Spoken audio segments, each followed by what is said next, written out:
ઓમ ભગવતે વાસુદેવાય નમઃ.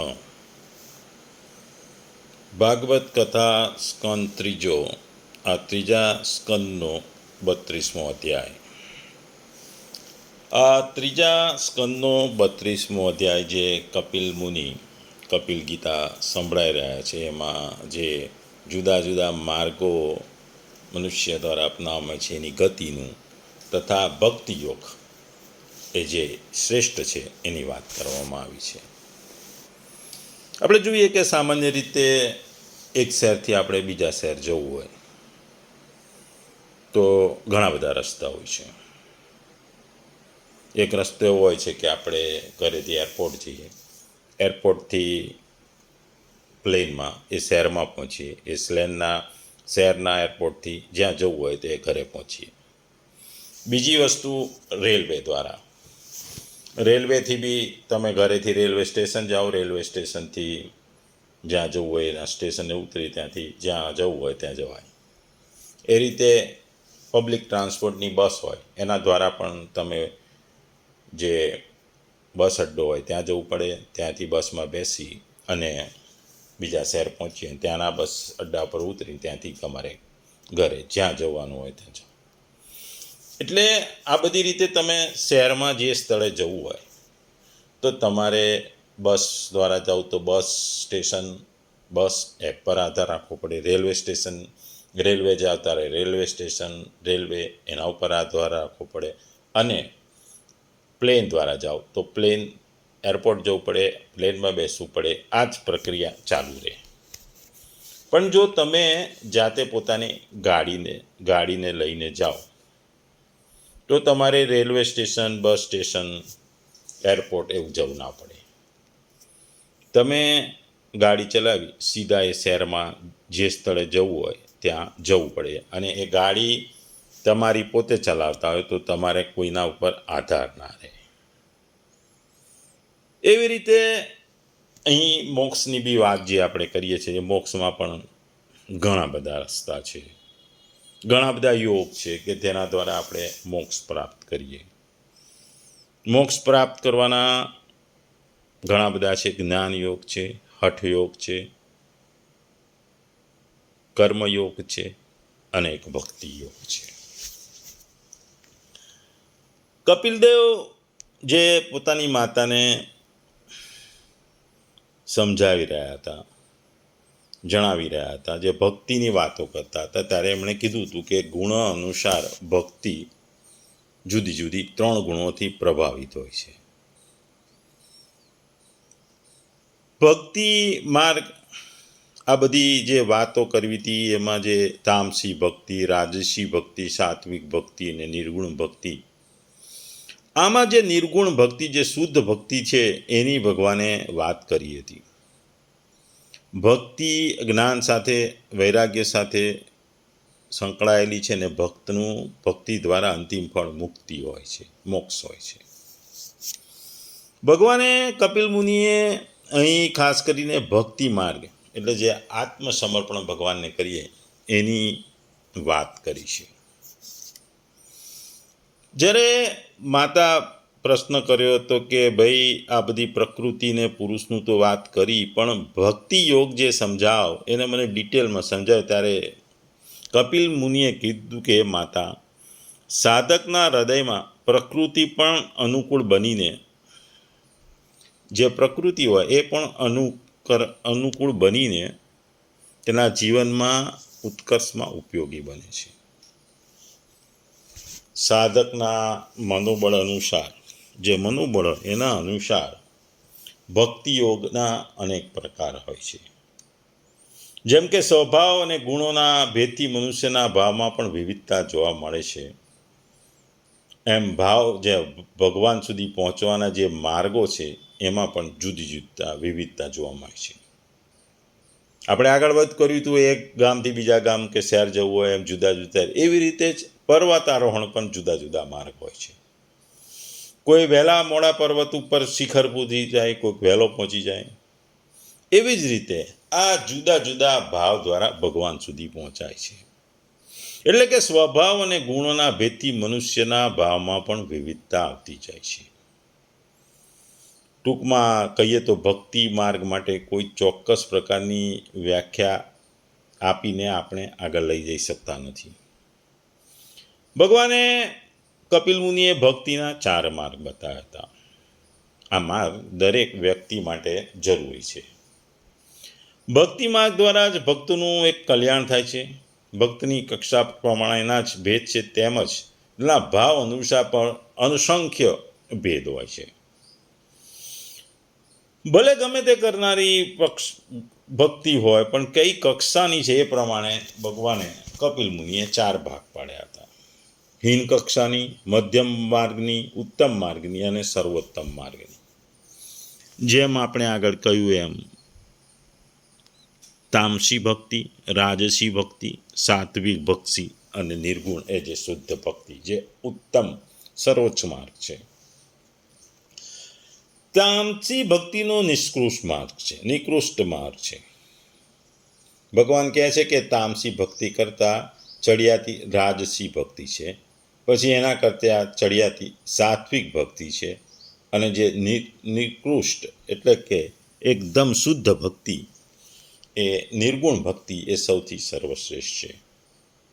આપણે જાણીએ છીએ કે રાવણ એ શિવ ભક્ત હતો.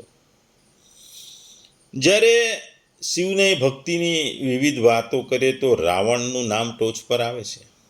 એવી રીતે બાણાસુર પણ મહાન ભક્ત હતો. એટલે શિવની ભક્તિ કરનારા ઘણા હતા. એમાં રાવણ છે, બાણાસુર છે, બધા જુદા જુદા હતા.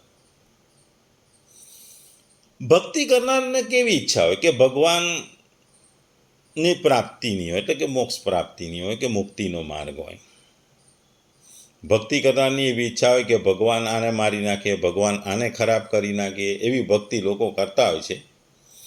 અને ભગવાનની જુદી જુદી જાતની એ માનતાઓ પણ રાખે છે કે આનો નાશ થાય, આને નુકસાન થાય, આના કરતાં મને ફાયદો થાય. તંત્ર વિદ્યા, જાદુ વિદ્યાનો ઉપયોગ કરાય શત્રુઓને નાશ કરવામાં, એના પૂતળા બાળે, વિવિધ પ્રયોગો કરે. આ એક ભક્તિનો રૂપ છે. હિંસામાં ધ્યાન રાખી, દમ કરી, ક્રોધપૂર્વક જે ભક્તિ કરતા હોય છે, જેનામાં ભેદી દ્રષ્ટિ છે, એવા વ્યક્તિને તામસી ભક્તિ કહે છે. તામસી ભક્તિ એટલે કે જેમાં હિંસા, દ્વેષ, અહંકાર સાથે ભગવાનને પૂજવાનું, બીજાને નુકસાન કરવાની ઈચ્છા હોય. સામાન્ય રીતે જોઈતા હોય છે કે આપણે ભગવાનને પ્રાર્થના કરીએ કે મારા શત્રુનો નાશ કરો. આ એક તામસી ભાવ છે, એટલે તામસી ભક્તિ કહેવાય. પ્રભુની ભક્તિ કરનારા રાજસ ભક્ત બીજાનું ખરાબ ઈચ્છતો નથી. આ રાજસી ભક્તિની વાત કરીએ, પણ પોતાનું જ સારું ઈચ્છે છે. મને વિષયોના ઉત્તમ ભોગ પ્રાપ્ત થાય એવો હેતુ મનમાં લાવીને જે ભક્તિ કરે છે. ઘણી વખત એવું વિચારે કે મારો ઘણો યશ કરે, મારી ઐશ્વર્ય કામના, એ બધું એ રાજસી ભક્તિ છે.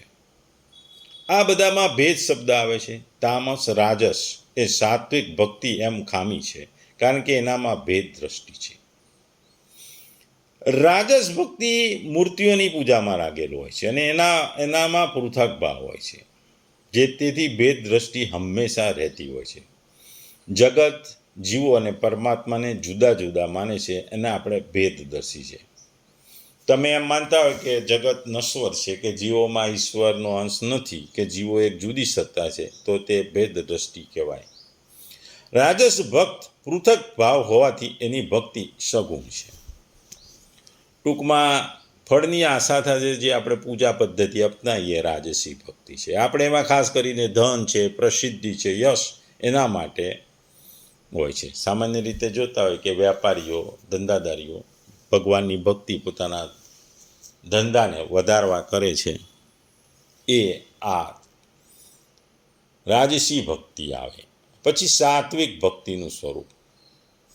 જે વ્યક્તિ પોતાના કર્મબંધનનો ક્ષય કરવા માટે ભક્તિ કરતો હોય, એમ કે મારા પર આટલા બધા પ્રારબ્ધના આવરણો છે, આટલા બધા કર્મ અને ઋણોના બંધન છે, એ બધા બંધનોથી હું બંધાયેલો છું, પ્રારબ્ધ કર્મ, સંચિત કર્મ, ક્રિયામણ કર્મના આટલા બધા કર્મો સાંકળ મને લાગેલી છે. હવે આ બેડીઓ તમે હટાવો, દૂર કરો અને ખુલી જાય તો સારું.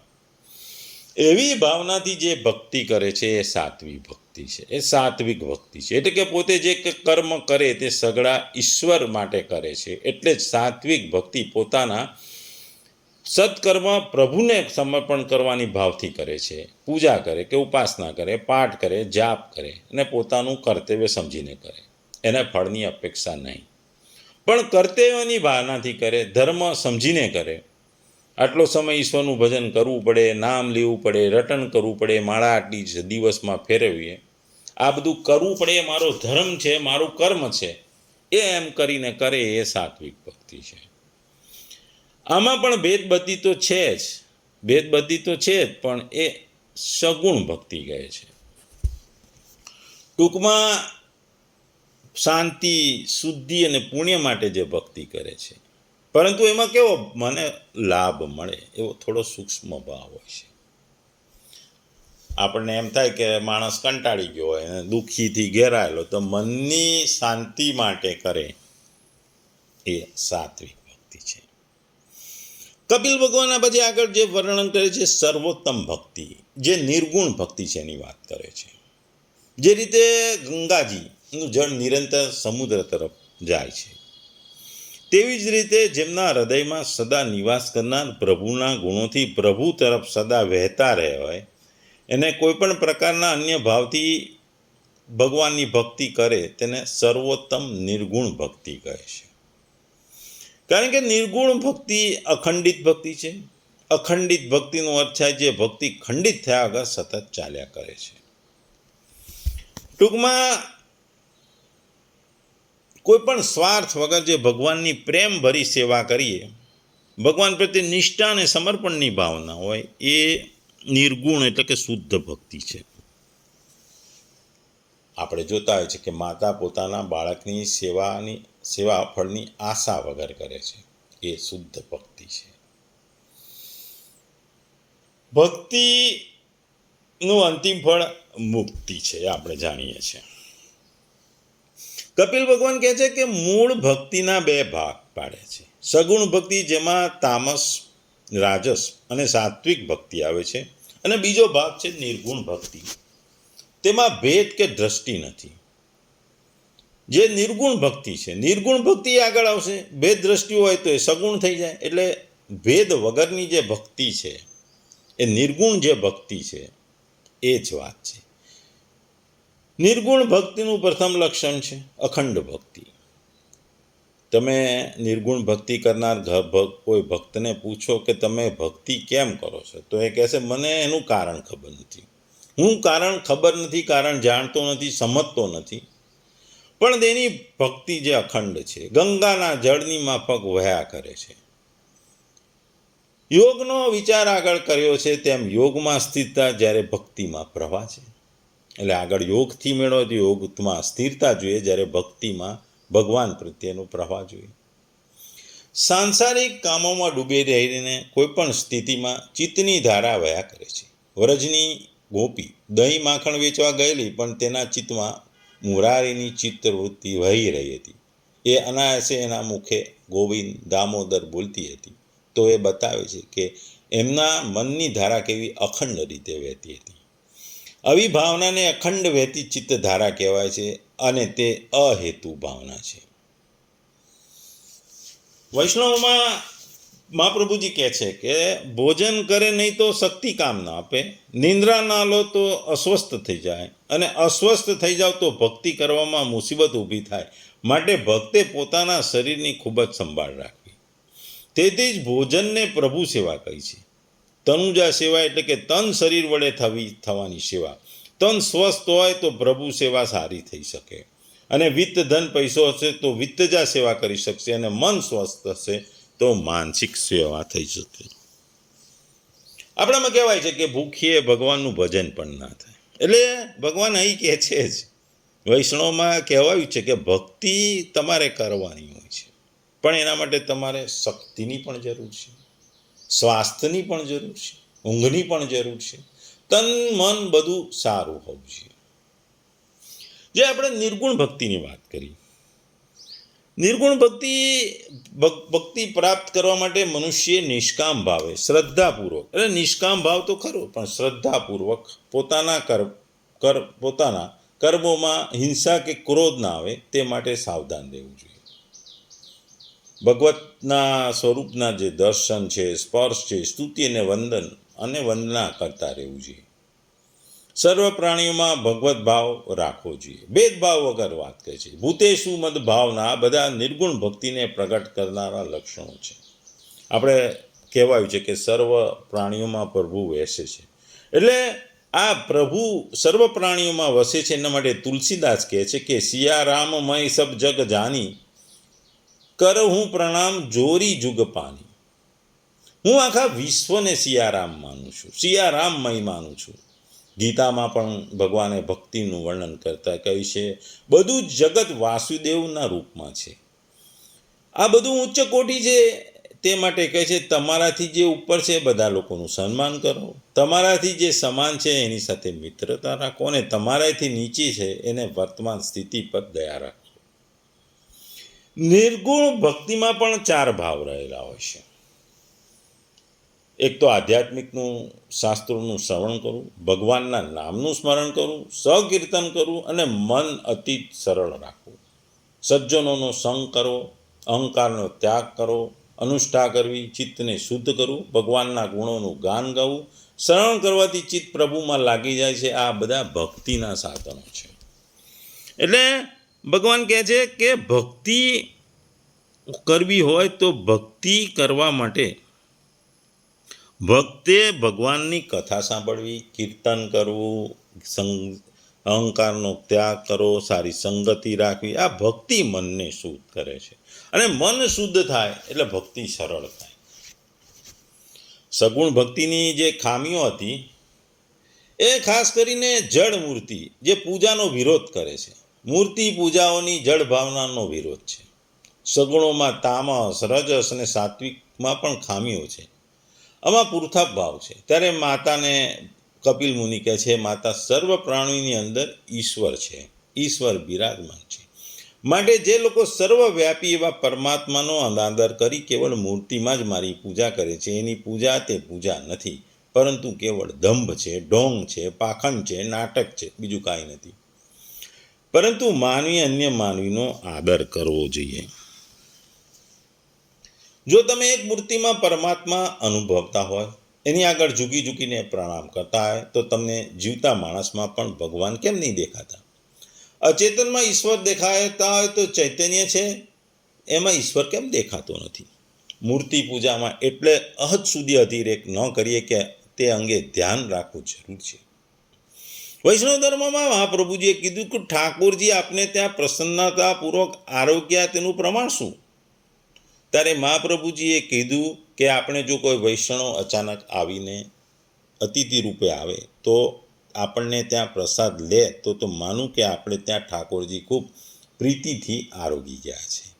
કેવળ મંદિરમાં જ પ્રસાદ ધરાવો એ સેવા નથી.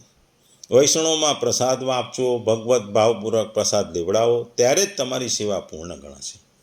આપણે ત્યાં એ પ્રથા નથી કે વૈષ્ણવ ભગવાનને રાજભોગ ઘરે પછી એ પ્રસાદ બહાર મૂકી રાખે. ઘરના બારણા બહાર બેસી રહીને રાહ જુએ કે કોઈ વૈષ્ણવ આવે છે.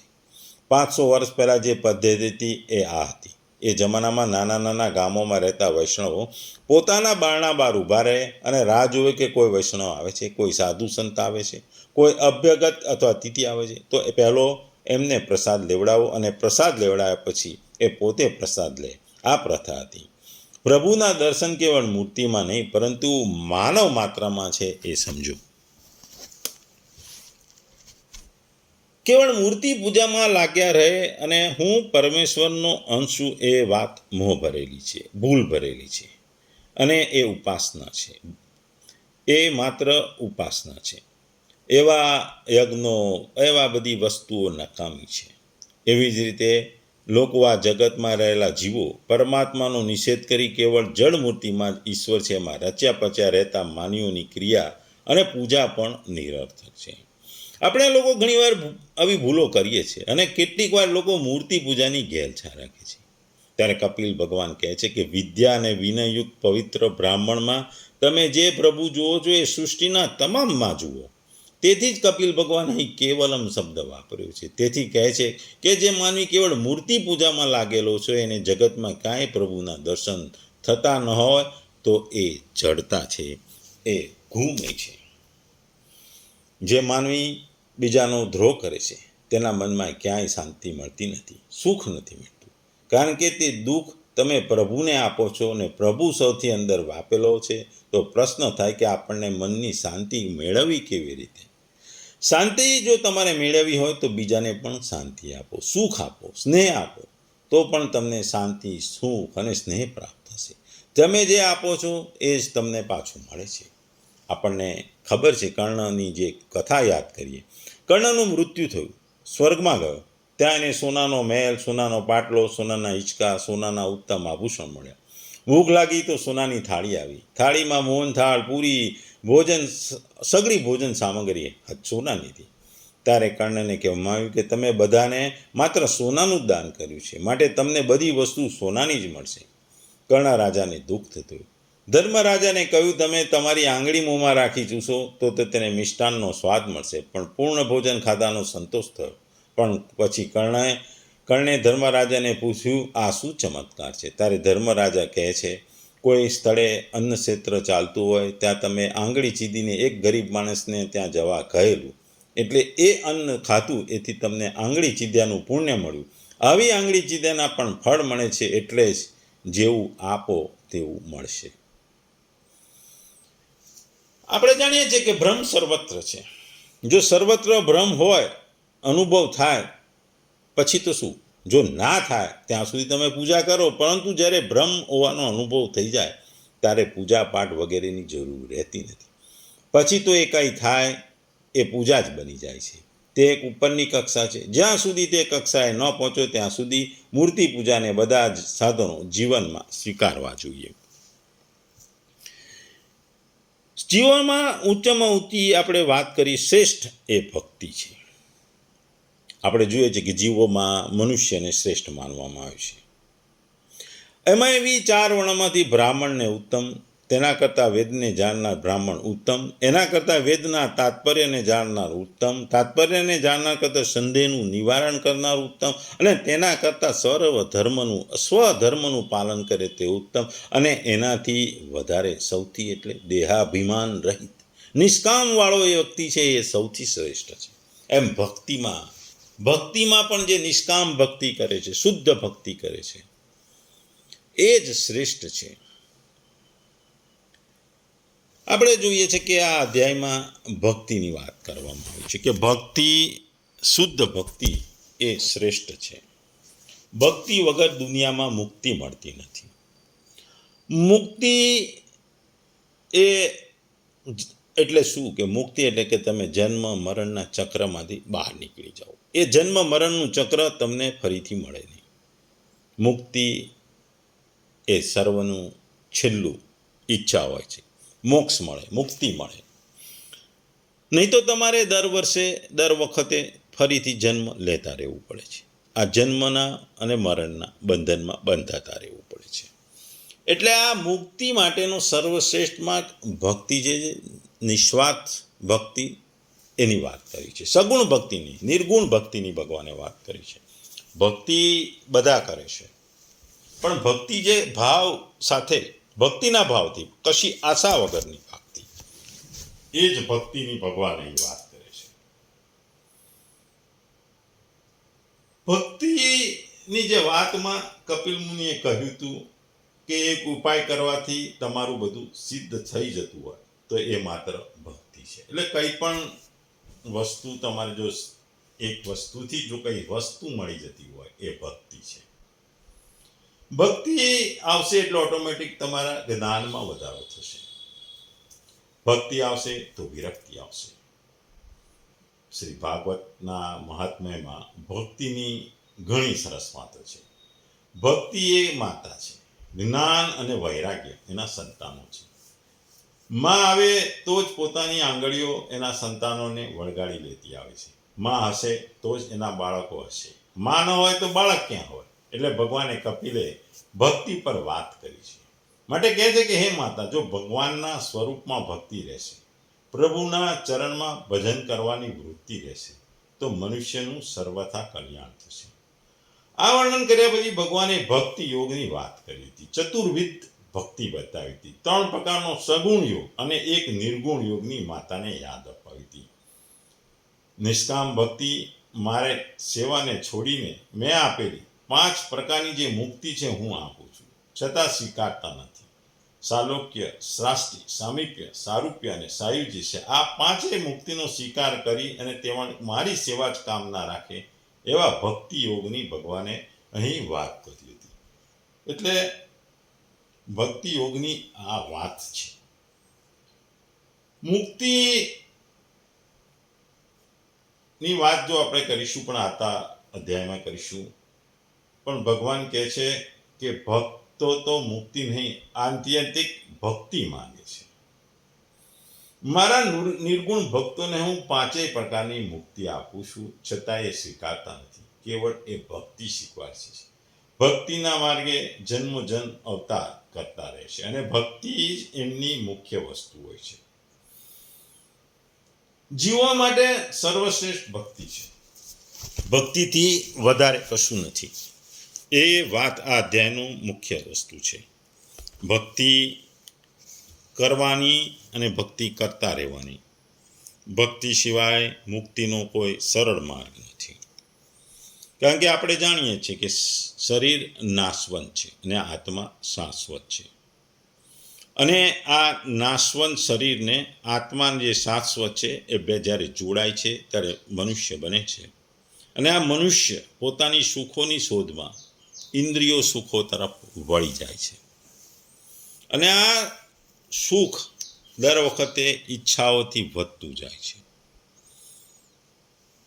આ સુખની ઈચ્છાઓ પરિપૂર્ણ કરવા, અપૂર્ણ થયેલી ઈચ્છાઓને પરિપૂર્ણ કરવા બીજો જન્મ લે છે.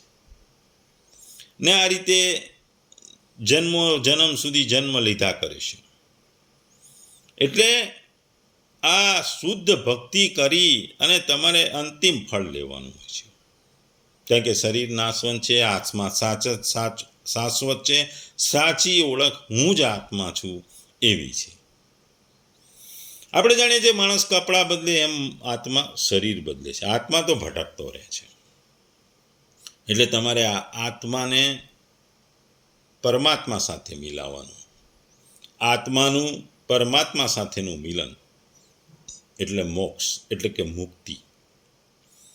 એ માટે ભક્તિ એ સર્વશ્રેષ્ઠ સર્વોચ્ચ માર્ગ છે. અને એમાંય નિષ્કામ સેવા શ્રેષ્ઠ છે. કારણ કે ભક્તિથી જ્ઞાન અને વૈરાગ્ય મળે છે. અને મુક્તિ એ ભક્તિનું ફળ છે. આ ભક્તિ તમે વ્યવસ્થિત કરી હોય તો મુક્તિ બહુ આસાન થઈ જાય છે. કારણ કે તમે મુક્તિ માટેના પ્રયત્નો માટે ભક્તિ કરી હોય છે. આપણે જાણીએ છીએ કે જીવન અઘરું છે. જીવનમાં કર્મો આવતા ને જતા રહે છે. કર્મ કરતા રહીએ, કર્મકાંડ કરતા રહીએ, પણ ભક્તિ કરવી ઊંચ છે. આપણે જાણીએ છીએ કે આ અધ્યાયમાં ભગવાને ખાસ કરીને શરૂઆતના 1 થી 7 શ્લોકોની ટોટલ જે 40 શ્લોકો છે એમાં શરૂઆતના 1 થી 7 શ્લોકમાં સમજાવે છે કે જે લોકો વૈદિક કર્મકાંડમાં આસક્ત છે તેઓ સ્વર્ગ વગેરે લોકોમાં જાય છે, પરંતુ તે પાછા ફરે છે. આવા લોકો ફળની કામનાથી યજ્ઞ કરે છે. તેઓ ચંદ્રલોકમાં જઈ દેવતા સાથે વાસ કરે છે. પુણ્ય સમાપ્ત થતાં પાછા પૃથ્વી પર આવે છે અને તેઓ ફરીથી જન્મ મરણના ચક્રમાં ફસાય છે. આપણે જોઈએ કોઈ વેપારી હોય, નફો કમાઈ વેપાર કરવા પાછો આવે, તેમ કર્મકાંડીઓ થોડા સ્વર્ગીય ભોગ મળી પાછા જન્મ લે છે. પછી જે 8માથી 18મા શ્લોકમાં ભગવાન કહે છે કે જેઓ ઇન્દ્રિયોને વશ કરી વૈરાગ્ય ધારણ કરી બ્રહ્મ જ્ઞાન મેળવે છે તેઓ બ્રહ્મલોક સુધી પહોંચે છે. યોગીઓ પ્રાણાયામ દ્વારા ઇન્દ્રિયોને નિયંત્રિત કરે છે. તેઓ ધારણા ધ્યાન દ્વારા બ્રહ્મમાં સ્થિત થાય છે. કાળક્રમે બ્રહ્મલોકમાં જઈ બ્રહ્મામાં વિલીન થાય છે. પરંતુ જ્યારે પ્રલયકાળ આવે છે ત્યારે તેઓ પાછા ફરે છે. આપણે જોઈએ કે તરવૈયો હોય સમુદ્રમાં ઘણા દૂર સુધી જાય પણ કિનારે તો પાછો આવે, એમ જ્ઞાનીઓ પણ બ્રહ્મલોકને પામી પાછા ફરે છે. પછી જે 19થી 28મા શ્લોકમાં વાત કરવામાં આવી છે એમાં ભગવાનના ભક્તો માટે વિશેષ ગતિનું વર્ણન કરવામાં આવ્યું છે. ભક્તો કામના રહિત થઈ ભગવાનની પૂજા કરે છે. તેઓ ભગવાનના ધામ વૈકુંઠમાં જાય છે અને ત્યાંથી તેઓ પાછા ફરતા નથી. તેઓ ભગવાનના સાયુજ્ય, સામીપ્ય, સારૂપ્ય, સાલોક્ય અને સાયુજ્યમાંથી કોઈ પણ મુક્તિ મેળવે છે. જે આપણે આવતા અધ્યાયમાં મુક્તિની વાત કરી છે. એટલે આ કોઈ પણ જે 5 પ્રકારની મુક્તિઓ છે એમાંથી કોઈ પણ એક મુક્તિ એ મેળવી લે છે. આપણે ઉદાહરણ તરીકે કે પુત્ર પિતાના ઘરે જઈને ત્યાં રહે અને ક્યારેય પાછો ન આવે, તેમ ભક્ત ભગવાનના ધામમાં જઈને પાછો ફરતો નથી. પછી જે 29થી 40માં છે એમાં ભક્તિ અને અન્ય માર્ગોની જે આપણે વાત કરીએ એની તુલનાત્મક આવી છે. એમાં ભગવાન કપિલ કહે છે કે ભક્તિ માર્ગ એ શ્રેષ્ઠ છે, કારણ કે ભક્તિ માર્ગ સરળ છે, સીધો છે, એ સરળતાથી તમે એને પાળી શકો છો. એમાં ફળની કોઈ ઈચ્છા નથી હોતી, આકાંક્ષા નથી, અને ભગવાન સાથે સીધું કનેક્શન, એટલે ભગવાનની કૃપા સીધી પ્રાપ્ત થાય છે. અને આમાં અહંકાર નહીં હતો. બીજા જે માર્ગો આગળ વાત કરીએ એમાં અહંકાર હોય છે. એમ આપણે રસ્તો ભક્તિ માર્ગનો સીધો ને સચોટ છે, સીધા તમે ભગવાન જોડે જાઓ, આડાઅવળો રસ્તો. એટલે ભગવાન કહે છે કે જે મનુષ્ય મારા સિવાય બીજા કોઈ દેવતાની પૂજા કરે અને અંતે મારી પાસે આવવા ઈચ્છે છે તો તે મહેનત બિનફળ છે, કારણ કે તે માર્ગ ભૂલી ગયો છે. ગીતામાં પણ ભગવાને ભક્તિ માર્ગમાં જે બહુ ખરાબ વાત કરી છે કે જે નાના મોટા દેવતાઓ છો, તમે વરસાદ માટે ઇન્દ્રની વાત કરો, ધન માટે અની કુબેરની પૂજા, એમ જો તમે પૂજા કરો એના કરતાં મારી ભક્તિ કરો તો સીધા તમે મારી વસ્તુને પામશો. આપણે લોકો કેવા હોય છે કે સ્વાર્થી હોય છે. આપણે કોઈ વસ્તુ મેળવવા માટે એટલે કર્મકાંડ કરીએ, કર્મની કાંડ કરીએ કે આ વસ્તુ મેળવવા, આ પૂજા કરી, આ વસ્તુ મેળવવા, એટલે કર્મકાંડ કરીએ. એનાથી આપણને સ્વર્ગ મળે પણ પુનરાવર્તન થાય, પાછા આવવું પડે. તમે આજે પૈસા કમાયા, ખિસ્સામાં 15-20 હજાર હોય, લઈને નીકળ્યા, માર્કેટમાં ફર્યા અને 20,000ની વસ્તુ ખરીદી એટલે તમે ખાલી થઈ ગયા. એવી રીતે કર્મકાંડ ને એવા બધા દ્વારા ભક્તિ દ્વારા તમે સ્વર્ગમાં તો પહોંચી જાઓ. જેવું તમારા કર્મનું જે બેલેન્સ જે 0 થાય એટલે પાછા તમે આવીને પાછું પુનરાવર્તન ચાલુ થાય. એવી જ વાત જ્ઞાન માર્ગમાં છે. જ્ઞાન માર્ગથી તમે બ્રહ્મલોક સુધી પહોંચી જાઓ, પણ જ્યારે ફરીથી રચના થતી હોય બ્રહ્મા દ્વારા બ્રહ્માની માર્ગ, ત્યારે બ્રહ્મલોકની રચના કરવામાં આવે, પ્રલય થાય. એટલે પ્રલય થાય એટલે પાછા આવવું પડે. એટલે પાછી એ જન્મ મરણના ચક્રમાં તો તમે ફસાયેલા જ રહો. પણ ભક્તિ માર્ગ છે એ વૈકુંઠ ધામમાં લઈ જાય છે. અને વૈકુંઠ ધામમાં ગયેલો વ્યક્તિ કોઈ દિવસ પાછો નથી આવતો. એ વૈકુંઠ ધામમાં કાયમી સ્થાયી થઈ જાય છે.